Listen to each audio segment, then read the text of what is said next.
and with our Copaiba essential oil. I had to laugh this morning. Somebody reminded me that you said that Copaiba is supposed to be pronounced Copaiba. Well, it depends on what part of the world you're in. Who do we have here from Brazil today? Copaiba, I'm speaking directly to you. And that is what they refer to it there in their home country, so I follow their lead. So let's talk about CBD just for a moment.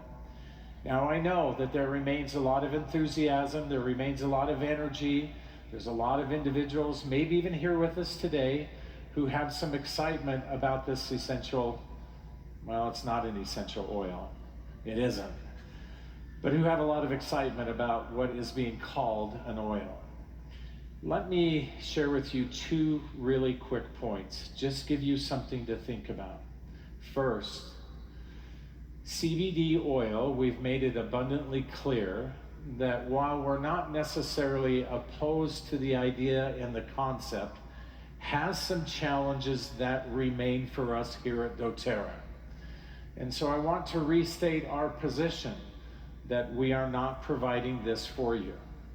And the reason why we are not is because there are some analytical challenges. One of the things that you should have learned yesterday in our pursuit for purity is that we do a lot of analytics. And there are some analytical challenges in that we don't see consistency, and we do not want to invest in that consistency. The other thing that we see is that there's some regulatory challenges. We talked about this. We said in spite of a lot of individuals being willing to move this forward and to share this, there are regulatory challenges, and in our pursuit of being pure within this company, we will follow and adhere ourselves to those practices and regulatory environments that demand that we do so. And we're not willing to take any risks that way as a company. We will not do that. Corey this morning shared with you that you are our primary stakeholders in this company. We are working to protect you in all elements of that, including this one. But perhaps the most primary reason why we are going to hold to our position of not providing this for you at this time is because it does not meet our CPTG standards. And I really don't care, and I think I believe I speak for all of my partners, regardless of what the trends are in the marketplace, regardless of what everyone else says, we will not go against our own standard.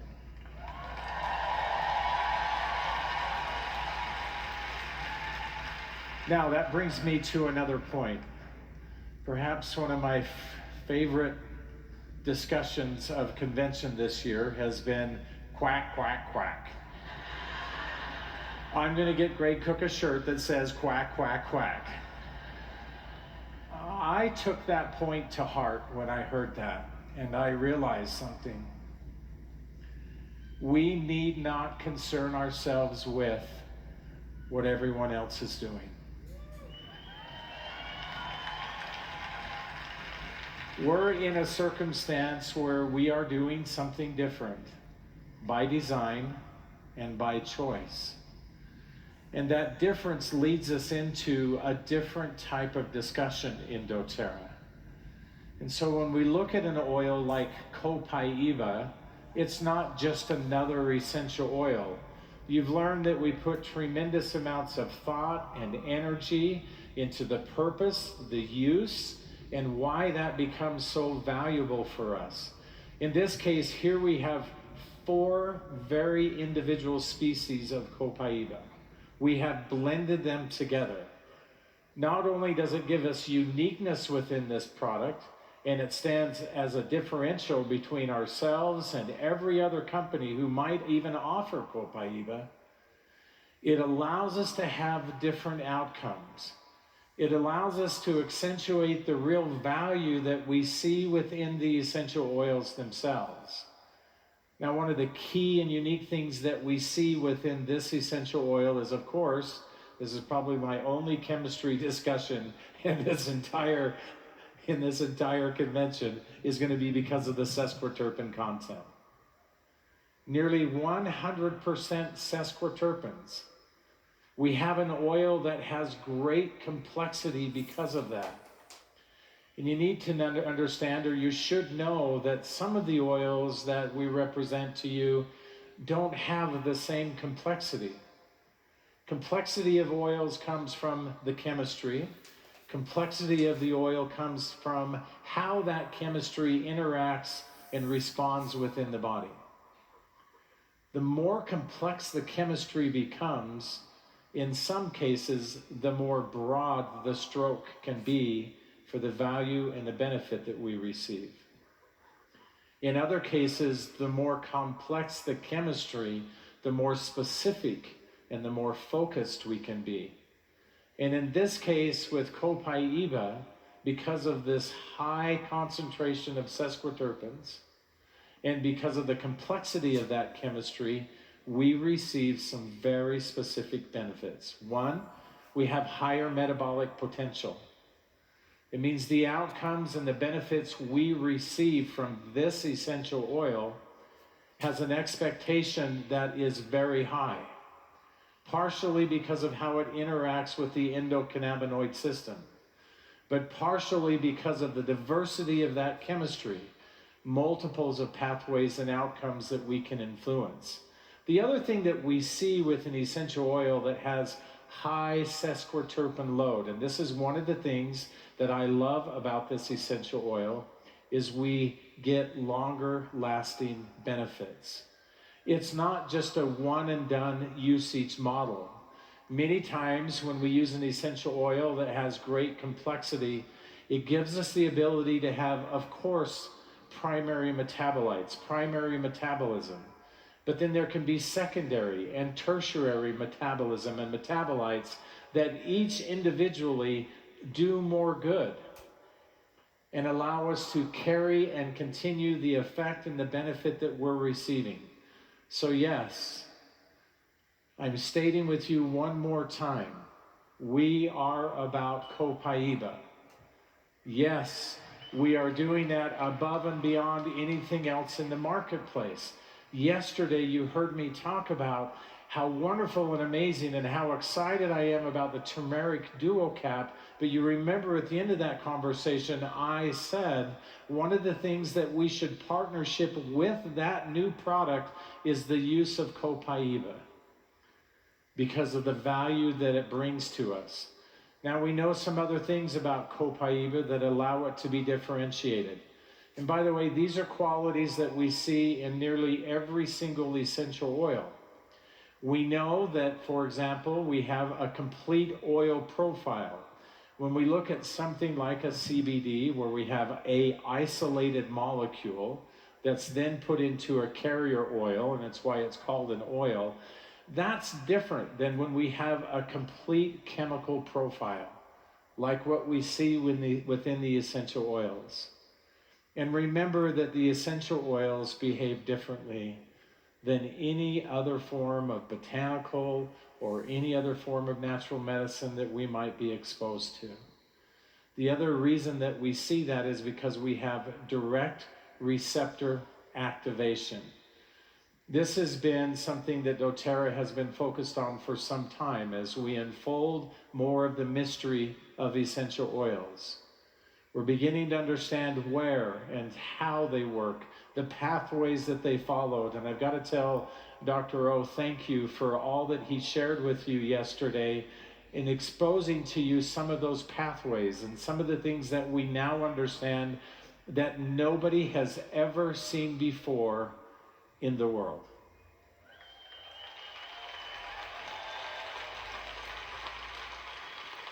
Now, I found this interesting. There are more than 1,000 studies that have been done currently on Copaiba. And one of the things that's been noted, which is, in my opinion, very important, is that small amounts of this essential oil can create great benefit. Long-lasting, sustained benefits, you've already learned as well. From just 1 to 3 drops seems to be sufficient to activate the endocannabinoid system. seems to be sufficient to have this interaction with the receptors and to have the downstream effects and benefits that come from that in multiple outcomes. Now, it's my privilege. We thought it would be interesting, rather than just restating our position and talking about our strategy with Copaiba, we thought it would be good to give you a little bit more information today. And so I'd like to take a moment and introduce to you three gentlemen who I have a tremendous amount of love and respect for, and introduce them to you. Let me first introduce to you Dr. Tim Lee. Now, you might remember Dr. Lee from last year. He came and he shared with you a lot of research that we've been conducting with one of our research partners, Roseman University. Dr. Lee is a PhD. He earned his bachelor's degree from Chicago, UC California, Berkeley, and then he earned his PhD at the University of Chicago, and then he served a prestigious fellowship, postdoctoral fellowship at Purdue. He's very accomplished. He's become a great friend. He's become a great pursuer of purity with essential oils, and we have him here with us today, and he's going to share with you his work over the last year and what he has been doing to understand more about Copaiba and specific pathway. So I'm very excited for him to come and share some information with you. An individual who I consider to be one of my dearest and closest friends is Dr. Andrew Goff. He's a member of our medical advisory board. I met him several years ago, and what I've learned about him is that it's hard to find anybody who is more dedicated, more focused, more prepared for patient care and the usage of essential oils and overall concepts of health that we share and that we teach here in doTERRA. Now, he's very accomplished. He's a board-certified emergency room physician. He's known as the oil doctor, and there are people who go to the ER just so they can see him. I don't know, maybe they fake injuries. I don't know what they do. I just gotta go. Is Dr. Goff in? No, okay, I'm fine till tomorrow. He holds simultaneous degrees in sports medicine, in chemistry, and in psychology. This explains to me why he's trying to analyze me every time I speak with him. And then finally, I'd like to introduce to you a gentleman by the name of Scott Johnson. In a short period of time, I've developed a tremendous amount of respect for Scott Johnson. He's an expert in natural medicine. He's wrote more than a dozen books that are bestsellers on the subject of natural medicine, healthcare, and on essential oils. I consider him to be an expert with essential oils, and he is a new member for us here at doTERRA, has joined our team for education and for sciences. I'm thrilled to have him here with us. Will you please help me welcome to the stage our good friend and great partner, Scott Johnson.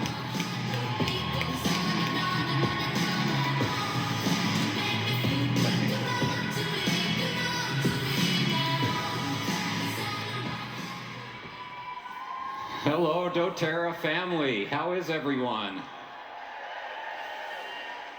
Thank you for that warm welcome. It's a pleasure to be with you here today and to be able to take just a few moments to share with you about my favorite essential oil, Copaiba. Now, since the discovery of the endocannabinoid system in the 1960s, there's been a great excitement about molecules and substances that can interact with this system and activate it and produce a physiological response in the body. And two of the most studied of those molecules are beta-caryophyllene from Copaiba and CBD. But I'm going to share with you how Copaiba does some things that CBD can't. And so why it's one of my favorite essential oil. So because they work within that same system, people naturally want to compare them. But I tell you that it's not really a fair comparison. And the reason I say that is because Copaiba is the essential oil that's extracted from the Copaiba resin, from the Copaiba trees and the resin they produce. Whereas CBD is a plant extract that comes from the cannabis plant, which is often mixed with a carrier oil like an olive oil. So they're both valuable tools and have a place in your wellness toolkit, but the reality is that Copaiba has some advantages and has some benefits that we maybe can't achieve with CBD. Now, the other thing I want to mention is that the FDA is still currently evaluating CBD's place and determining its long-term effects when we use it cumulatively, as well as its effects in some special populations like the children, the elderly, and women who are pregnant and nursing. So we still have some more to discover about that.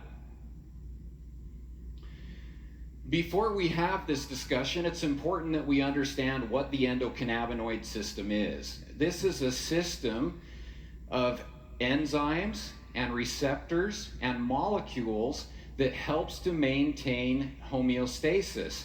And Dr. Hill just explained to you really well what homeostasis is.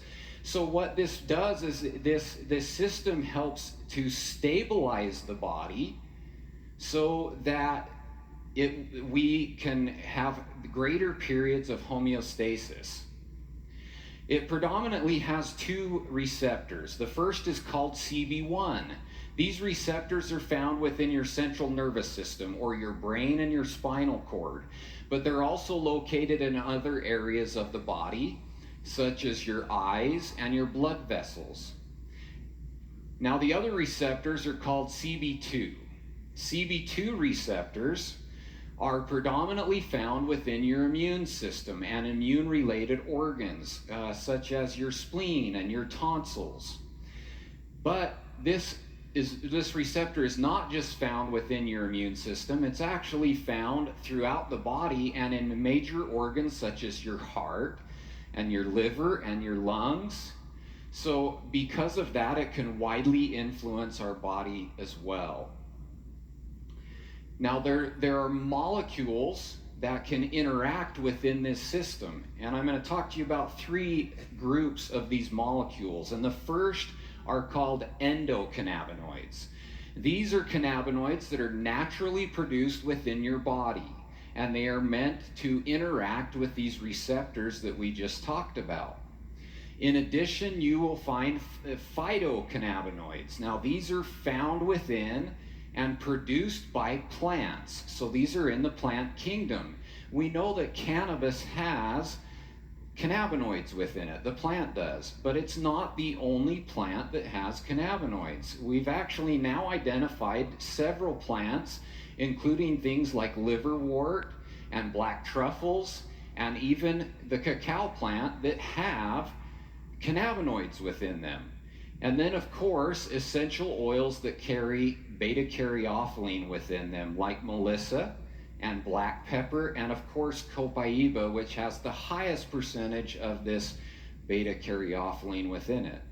Now, the third group are synthetic cannabinoids. These are produced by man in a laboratory, and they were originally produced so that we could better study the endocannabinoid system, because they have a strong ability to bind to these CB1 and CB2 receptors within the system, which allows us to better study the structure and function and activity and location of these receptors.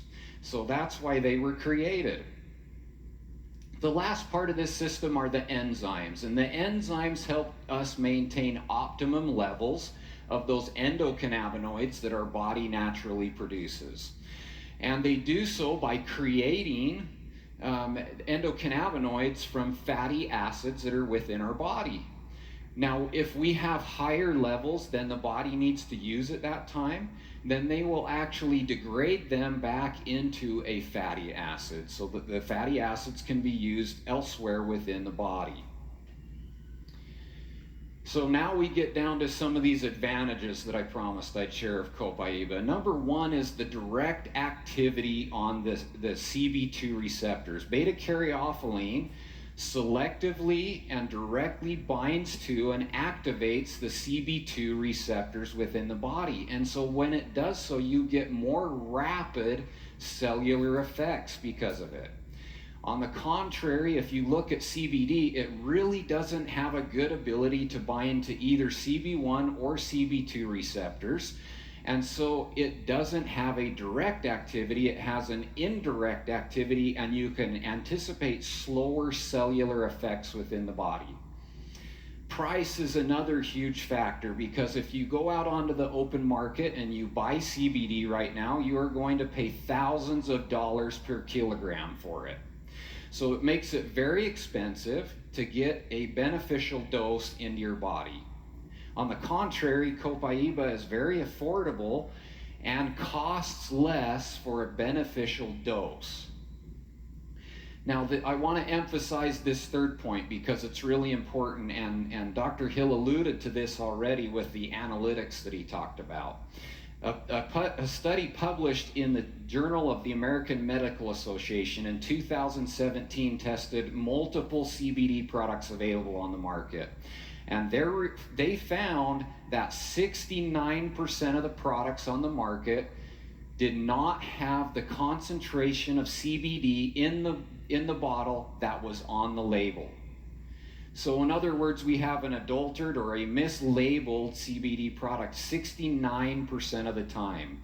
Now, even more alarming, the same study found that multiple of those products actually had higher levels of THC than are currently allowed according to federal regulations, some of which were high enough that they could produce a mind-altering effect in certain individuals. So there's a purity issue that we have to consider. Some other advantages. Safety is another one. When you look at the safety of CBD, it's being investigated in clinical trials. And as scientists and medical professionals have investigated it in clinical trials, what they have noticed is that the people receiving clinical doses used are experiencing elevated liver enzymes. Now, what does that mean? That means there's a potential harm to the liver occurring because of them taking that CBD. If you look at beta-caryophyllene instead, it's generally considered safe, non-toxic, tolerable, and has a very wide safety margin. Now, another thing, legality. Dr. Hill mentioned this too, but legality, even though the federal government has relaxed some of the legislation or the regulatory environment for CBD, some states still have more stringent and strict regulations in place, making there a conflict between the state and the federal governments. And the FDA currently, because they are still completing their investigation on the safety and the effects of CBD, has not created a regulatory path for CBD to be sold on the market yet.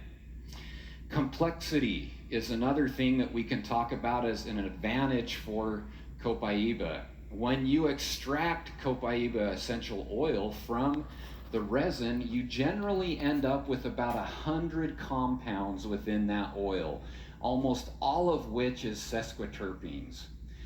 If you extract CBD from the cannabis plant, you will end up with a total of about 32 compounds, and it's almost entirely CBD with only trace amounts of the other 31 compounds in it. So this greater complexity means we have an ability to have a more diverse and complex effect on our wellness with Copaiba. Now, the other point is pathway.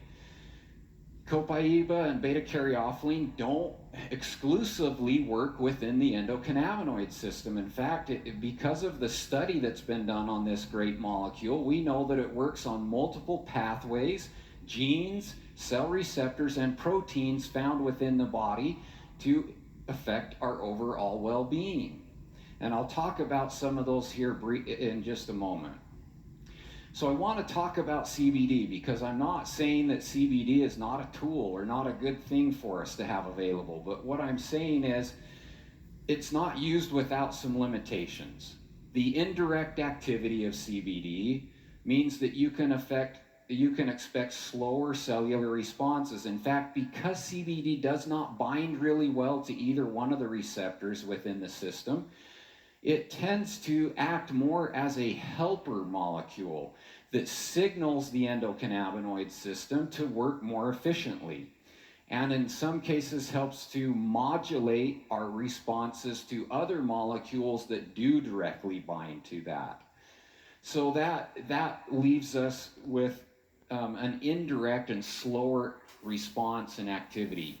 Now, the other thing I just want to mention that's a limiting factor of CBD that we know is in humans, when they ingest CBD, we tend to absorb only 6% of what we ingest. And so if you were to take 100 milligrams of CBD, you actually are excreting 94 milligrams of that CBD and only absorbing 6% into your bloodstream. So that's a lot of waste.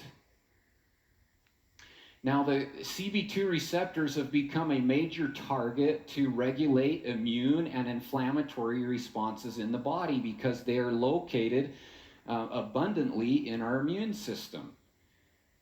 But that doesn't limit their effect there, because these CB2 receptors are also located within our digestive tract and in major organs of the body and in the bones and the muscles.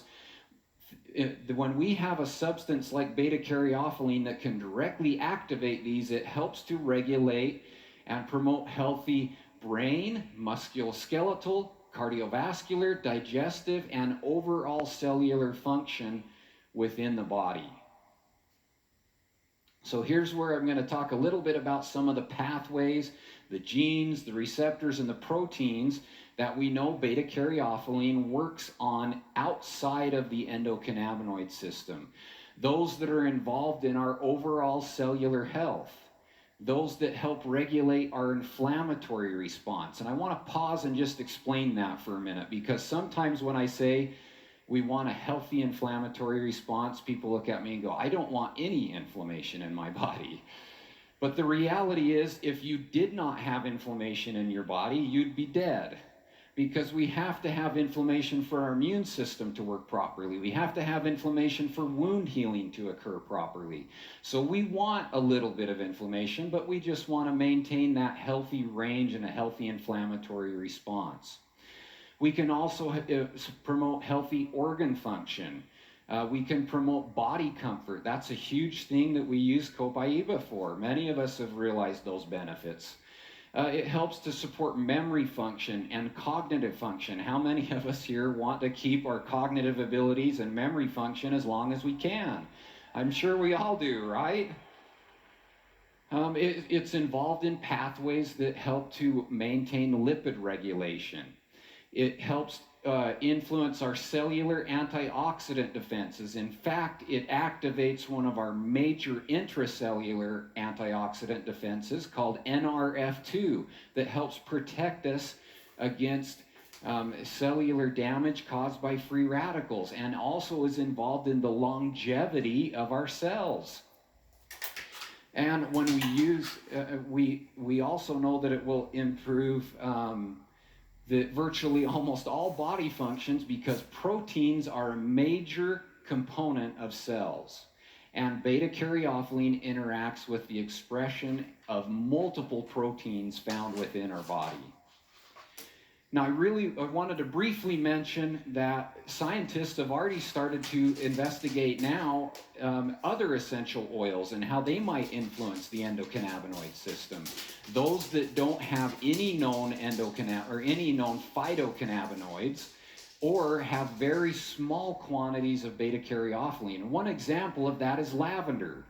Recently, scientists discovered that lavender inhibits the enzymes that break down or degrade those endocannabinoids our body naturally produces. So what does that mean? That means more of them are available to the body for the endocannabinoid system to use. Now, I'm convinced as scientists to continue to evaluate essential oils and how they work within the endocannabinoid system, we're going to find a diversity of essential oils that will affect this influence, activate it, or influence it, and will do so in a diversity of ways.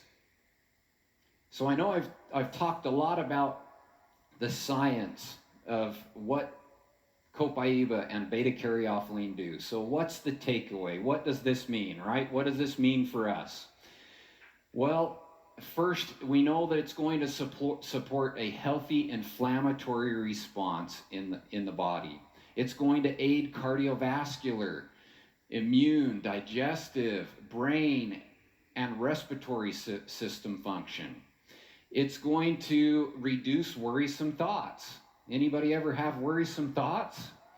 Well, one of the ways I found that this works really well is to put 1 or 2 drops just directly under your tongue.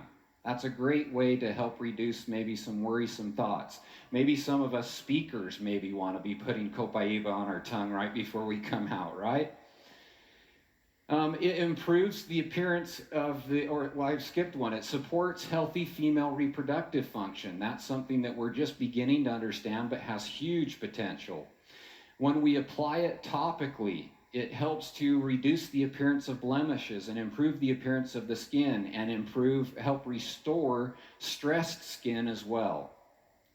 Another huge benefit of Copaiba is that science shows us that it improves the absorption and the efficacy of other lipophilic molecules. Well, what are essential oils? Lipophilic molecules. So in other words, we can use Copaiba to enhance the benefits of our other essential oils we use topically by improving their absorption through the layers of the skin and then the benefits that we receive after they get into the body. And if we want to diffuse it, we can create a calm and relaxing environment as well. So the bottom line is that Copaiba, when it's used daily and on a regular basis, helps you live a longer, healthier life with greater periods of homeostasis.